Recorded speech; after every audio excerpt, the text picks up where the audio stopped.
Perkenalkan, nama saya Damar. Saya seorang yang hobi naik gunung semenjak lulus sekolah SMK 2015.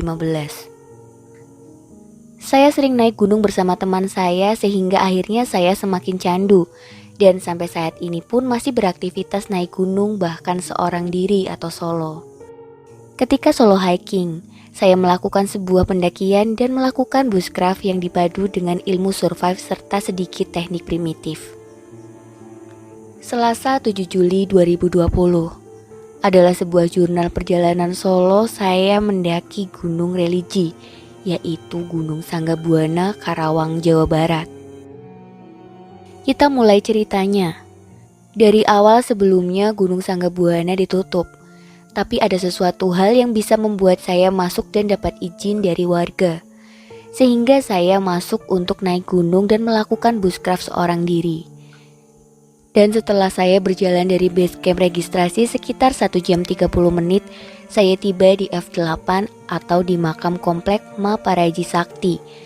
Di sini di F8 banyak warung warga desa penghuni Gunung Sanggabuana. Warung yang kebetulan saya istirahat ternyata adalah tempat kuncen Gunung Sanggabuana, yaitu Abah Wahab. Saya langsung memesan 1 kopi hitam dan istirahat sebentar di warung itu. Gak tahu kenapa, dia tiba-tiba memperkenalkan diri dan tiba-tiba bicara tentang ziarah kepada leluhur secara baik dan benar. Memang, pada awalnya tujuan saya datang ke Gunung Sanggabuana untuk melakukan bushcraft dan ziarah, lalu ke puncak. 1 jam lebih saya di situ dengerin arahan dan nasihat dari kuncennya, dan tentu saya juga izin kepada beliau kuncen Gunung Sanggabuana, perihal saya untuk melakukan bushcraft, yaitu sedikit menebang pohon untuk membuat bivak alami buatan. Setelah mendapatkan izin dan saya rasa sudah cukup lama ngobrol dan bicara dengan si Abah, akhirnya saya pamit untuk melanjutkan perjalanan saya, yaitu ke Pancuran Kejayaan. Kurang lebih 15 menit dari F8 atau warung Abah. Sesampainya di Pancuran Kejayaan, saya mengambil jalur baru yaitu jalur kanan yang lumayan sepi dan berharap ada tempat datar untuk saya beristirahat dan bermalam sampai menunggu pagi datang. Dan setelah berjalan 25 menit dari Pancuran Kejayaan, akhirnya saya ketemu tempat datar yang cocok untuk bermalam sekaligus melakukan kegiatan bushcraft. Sekitar jam 3 sore. Saya bergegas mencari batang pohon dan daun lebar untuk membuat bivak alami buatan, serta membangun altar perapian untuk menghangatkan diri di api unggun. Dari jam 3 sampai jam setengah 6 akhirnya saya selesai membuat bivak alami buatan. Sore pun semakin gelap, dan sepertinya sedikit lagi malam yang gelap akan datang.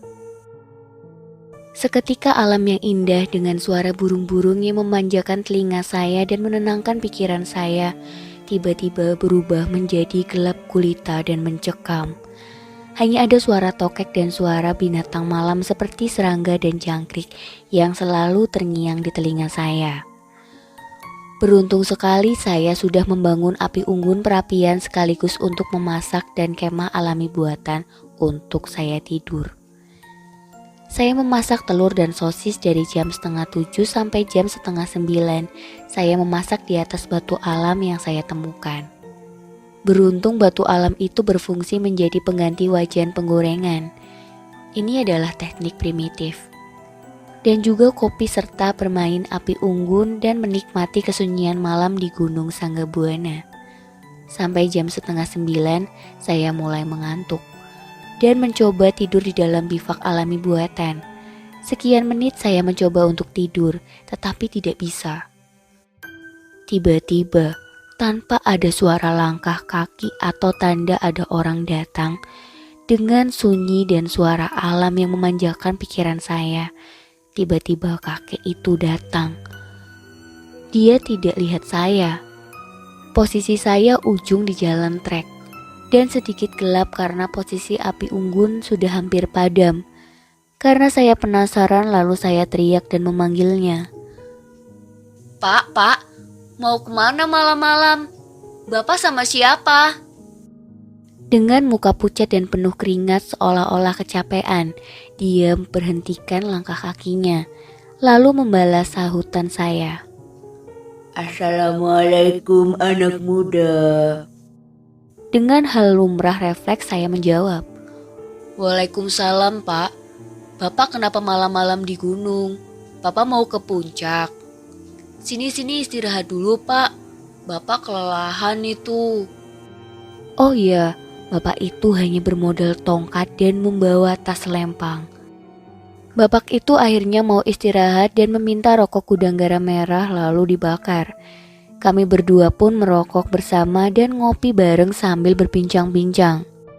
Oh iya, Bapak dari mana? Dan kenapa naik gunung tidak membawa senter dan juga air minum? Lalu dia menjawab. Saya dari Cirebon jalan kaki untuk menyelesaikan tugas di Gunung Sanggabuana. Saya pun bingung dan bertanya lagi. Hah? Jalan kaki Pak? Untuk tugas? Aduh, tugas apa Pak? Setelah saya menjawab, bapak-bapak itu menggunakan bahasa yang berbeda dan suaranya lebih seperti kakek-kakek menggunakan bahasa Sunda Jawa. Bapak itu berkata, Saya pikir kamu seorang tentara yang sedang latihan di sini, makanya saya tadi mau jalan terus. Kamu sendiri, Den. Den itu maksudnya mungkin Aden, bukan Raden ya teman-teman.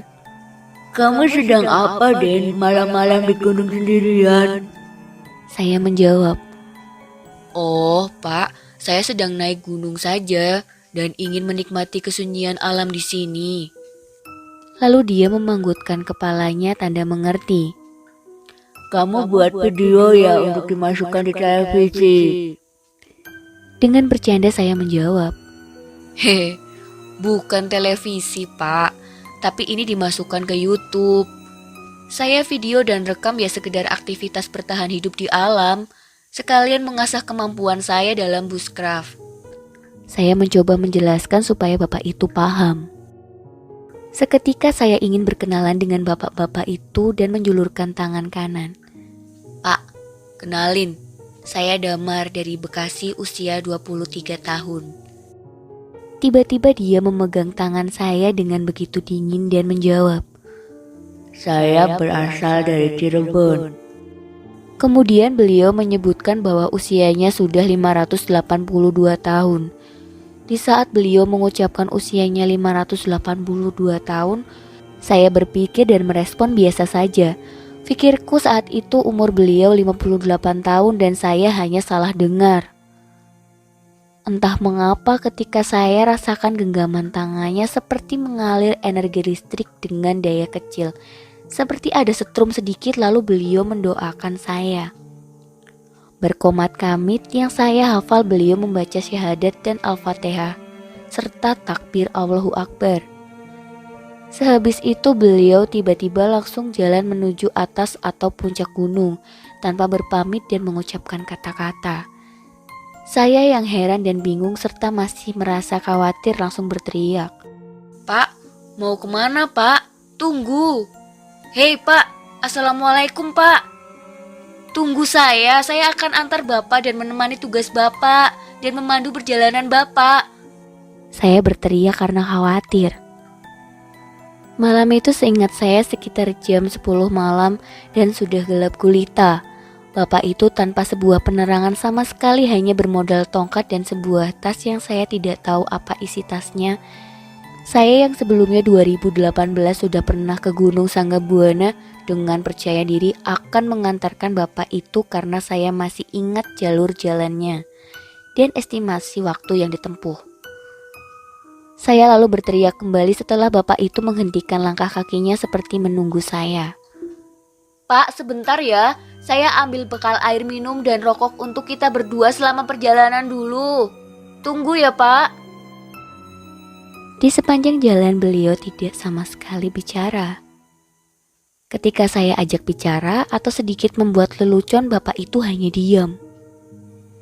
Sampai akhirnya saya berkata, Pak, mau istirahat tidak? Atau minum? Ini saya bawa air memang untuk bekal di perjalanan. Dengan diam dan hening, bapak itu hanya tersenyum dan mengayunkan tangannya kode supaya jalan terus. Saya yang paham akan gerak tangan itu dengan bingung dan berpikir aneh, berkata dalam hati, "Kok bapak itu kuat ya tidak istirahat, tidak ingin minum? Oh, bapak itu memang tinggal di kaki gunung dekat Cirebon, mungkin Gunung Cermai, dan bapak itu sudah terbiasa dengan aktivitas ini ya," pikirku. Perjalanan ditempuh dalam waktu 40 menit. Akhirnya kami tiba di sebuah rumah kayu yang bertuliskan Makom Eyang Jagaraksa. Tiba-tiba bapak-bapak itu berkata, Den, kita sudah sampai. Sebaiknya Raden ikut masuk bersama saya. jujur, awal saya datang ke Gunung Sanggabuana Karawang 2018, saya memang tidak masuk ke dalam melainkan berziarah dan mengirim doa di gubuk yang tak jauh dari rumah kayu petilasan. Karena saya takut dan masih merasa saya kotor dan penuh dosa. 2018 lalu, saya naik berdua dengan teman saya, Ade Suhendra. Kami berangkat dari Bekasi rumah saya sekitar jam 9 malam sampai tiba di parkiran rumah warga desa jam setengah 12 malam. Dan saya memberanikan diri untuk ambil naik malam, yaitu pas saat pintu registrasi tiba jam 12 malam. Dan kami sampai puncak kurang lebih sekitar pukul setengah 6 pagi.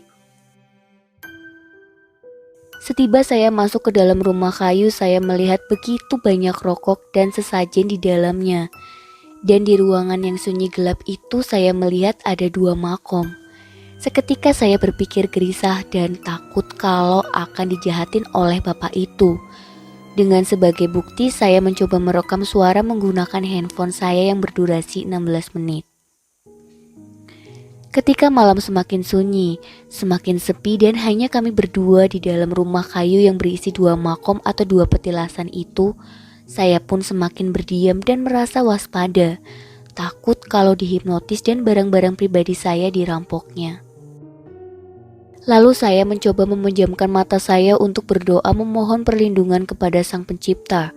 Saya berdoa sebisanya memohon perlindungan dan berharap tidak terjadi hal buruk yang menimpa kepada diri saya di sini. Ketika saya selesai berdoa dan saya membuka mata saya, tiba-tiba saya merasa tidak percaya dan langsung istighfar di dalam hati dan bersolawat di dalam hati. Karena ketika saya membuka mata, saya melihat 2 kakek-kakek di depan saya tepat di depan 2 makom itu dengan duduk bersila, berbadan besar dan berjenggot panjang. Saya memandanginya sambil terheran-heran sekaligus tidak percaya. Ini bohong pasti. Ini pasti sihir. Tidak mungkin saya bisa melihatnya. 2 kakek-kakek itu melihat saya dengan pandangan seperti mencurigai saya. Saya yang masih ingat sekali 2 kakek-kakek itu berpakaian yang berbeda. Satu kakek tepat di depan saya berpakaian baju putih, celana bahan putih, dan sorban putih, berbadan besar, dan di sebelah kanannya ditemani harimau putih abu-abu yang besar sedang duduk melihat saya dengan tatapan tajam. Dan kakek-kakek yang satu lagi berbaju serba hitam, bersorban hitam, berbadan besar dengan binatangnya seperti harimau, berwarna hitam yang besar, juga melihat saya dengan pandangan yang tajam. Saya tidak kuat saling bertatapan dengan yang di depan saya, sampai akhirnya saya menutup mata saya kembali dan berdoa dalam hati untuk diri saya, berharap semua akan baik-baik saja. Selesainya ritual di dalam makom, hati saya begitu lega. Dan saya pura-pura melihat jam padahal saya ingin mematikan rekaman audio suara. Sesampainya di luar rumah kayu itu saya berucap, "Sebentar Pak, saya mau lihat jam." Dan ternyata jam menunjukkan sekitar pukul 12 malam kurang sedikit. Lalu saya melanjutkan memakai sepatu saya dan sedikit minum air untuk menenangkan diri. Saya masih di luar rumah kayu itu dan mengatakan, "Assalamualaikum Pak, Setelah ini apa tugas Bapak selanjutnya? Jika Bapak ingin bermalam, kita bisa kembali ke perkemahan saya untuk istirahat dan makan. Bapak pasti sudah lapar kan? Saya menawarkan bapak itu dengan senyum. Beliau menjawab, Ikutlah ke puncak bersama dengan saya. saya yang hafal estimasi waktu ke puncak hanya butuh waktu 20 menit pun kemudian mengiyakan ajakan bapak itu. Dengan strategi sebelumnya saya tetap berada di depan membuka jalan dan memandu jalan untuk bapak itu. Sampai akhirnya saya tiba di puncak itu malam hari sekitar jam 1 kurang. Puncak itu sepi sekali, gelap gulita dan sedikit dingin, serta bulan purnama yang indah menjadi teman saya untuk mengisi aktivitas kosong saya. Saya sempat memfoto masjid dan penanda sudah sampai puncak. Assalamualaikum, Den. Saya ingin ke dalam rumah itu sendiri. Kamu tunggu di sini saja, bermain di sini atau istirahat di balai juga tidak apa-apa. Saya yang merasa lelah pun akhirnya istirahat di balai itu, sampai saya tertidur bentang alam tidak memakai selimut atau kain sarung. Jelas tentu tidak, karena saya tidak membawa apa-apa, hanya membawa sebotol air dan beberapa batang rokok. Pagi pun datang. Jam 5:30 saya terbangun dan sadar, sambil mengucap di dalam hati, Aduh, saya ketiduran di sini. Mana belum rekaman penutup untuk malam Solo Bushcraft. pagi itu warung di puncak sudah buka. Lalu saya menghampiri ibu-ibu warung itu dan bertanya, Assalamualaikum, Bu. Apakah Ibu melihat bapak-bapak yang masuk ke dalam rumah kayu itu? Sudah keluar belum ya, Bu? "Yang mana tuh, Den? Rumah kayu itu sudah lama dikunci, tidak boleh siapapun masuk ke sana. Sudah lama dikunci oleh pengelola wisata di sini. Memangnya kenapa, Dek? Kamu semalam ke sini dengan siapa? Kamu tidur di balai itu semalam sendirian?" Saya hanya menjawab seperlunya dan tidak ingin bercerita panjang lebar. Tidak apa-apa, Bu. Mungkin saya hanya bermimpi saja. Ya sudah, Bu, saya mau turun dulu ya. Saya pamit, Bu. Assalamualaikum. Saya bingung memikirkan keanehan itu, karena jelas penglihatan saya melihat sewaktu bapak-bapak itu masuk rumah kayu itu dan tidak seperti dikunci. Lalu kenapa ibu-ibu pemilik warung rumah bilang kalau rumah kayu itu terkunci sudah lama oleh pihak pengelola? Sudahlah, saya ingin foto pagi dulu di puncak dan turun sambil rekaman kalau saya bertemu bapak-bapak yang aneh. Dan mohon maaf tidak bisa tidur di bivak alami buatan saya karena membuat saya bingung semalam. Akhirnya saya melanjutkan rekaman video saya seorang diri tentang Solo Bushcraft overnight sampai selesai penutupan.